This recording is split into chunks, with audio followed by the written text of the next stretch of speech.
I know the squeak. How did it get so squeaky, bro? I only had this for like half a year. Anyway, everyone is the same now, and everyone who tries to be different just ends up looking like sheep in the grand scheme of things. I just got done watching a show called We Are Who We Are. I watched it when it first released in 2020, but it still hasn't left my mind since, so I rewatched it again very recently, like a week ago. The characters were so extremely uniquely ever-changing. I know that doesn't really sound like a good thing, but just hear me out for a second. I'm just trying to find the words to say that these characters weren't just one-dimensional. They weren't just multi-dimensional. They were way more than that. Okay, I get it. Lots of shows these days, probably most of them, know the importance of having multi-dimensional characters. But these characters, they were kids going through puberty, so they're changing, and they live on a military base, and who knows how many times they've moved around. They didn't specify, so they're changing on that aspect as well. There's like 6 or 7 of them, and they all start off pretty much one-dimensional with one trait.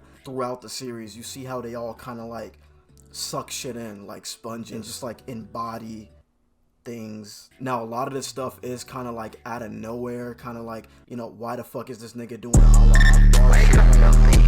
But I've come to accept and like that stuff. It's realistic, you know? The characters only had very few times where they just like spilled all their beans and told their entire life story, and I love that because it's like you know nothing about them, so throughout the show every little thing they does is just like a little more detail into them, and that's why I say like they're way more than just multi-dimensional. They're just kids finding themselves. They don't know what they want or who they want to be with, so they're not gonna just make this concrete declaration at the age of 16. Like there's this running gag where like they always thought there was this one character. Okay, spoilers. Frasier. There's this running gag where everybody like kind of thought Frasier was gay. He was always hanging out with this girl, Kate, right?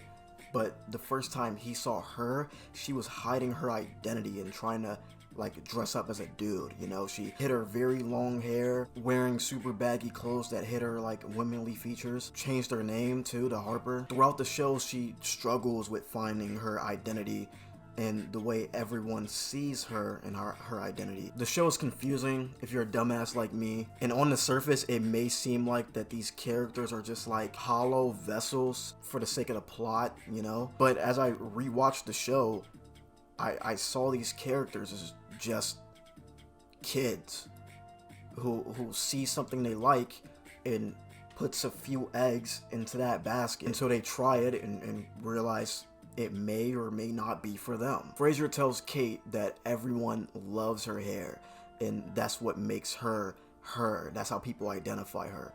So she cuts it and uses the bits of it to glue it to her face as facial hair. She does that to go hook up with this girl that she met, and it goes smoothly. Then a few episodes later, she hooks up with another girl, and it was also fine. And then she hooks up with another girl later on, and then she runs away and starts crying in the bathroom.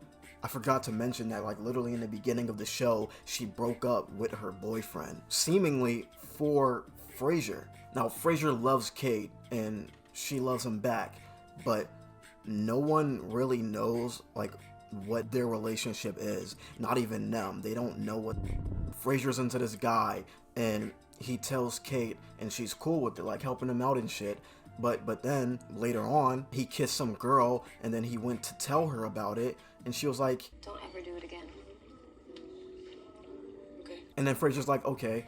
And then 2 episodes later, he goes on a date with that same guy and then almost gets into a threesome with him and some girl, and then he freaks out, runs away, and starts crying in the rain. That's what I mean when I say this show is like, what the fuck is going on? It's like flip-floppy, but not. I don't see it as that. I see it as these characters don't want to conform to what the fuck the identities guidelines are. So if it says gay, you don't have to paint your nails and wear skirts and shit. You don't have to do every single one of those things. He's into dudes, but he's also into Kate. But Kate wants to be a dude, but not really, you know? It's like, it's a spectrum. It's not a full thing. And I think what happened when she hooked up with that girl and then ran away crying in the bathroom, I think that's saying that, like, yeah, maybe she wants to be more masculine, or even she probably wants to be a straight up dude, but having a beard doesn't mean you're a dude now. On the surface, this may seem like a discombobulated ass show. It just may look like the director had no idea what teenagers go through and just fucking put a bunch of kids in Italy and was like, go crazy. But I see it as two characters trying to fight conformity, but getting in too deep, too fast, and running away because they're scared. They're fucking kids. I'll be honest, bro. If I was plunged into a threesome at 16, I would probably cry in the rain too.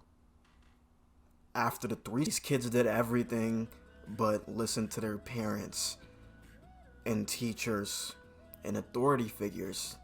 Like not even the other kids. Like, they were literally in their own bubble. Like, they were literally literally the main characters. What is this main character shit that's going on now? Did it come from TikTok? I bet it came from TikTok. Guess I have to download TikTok and see what it's all about. But before that, get off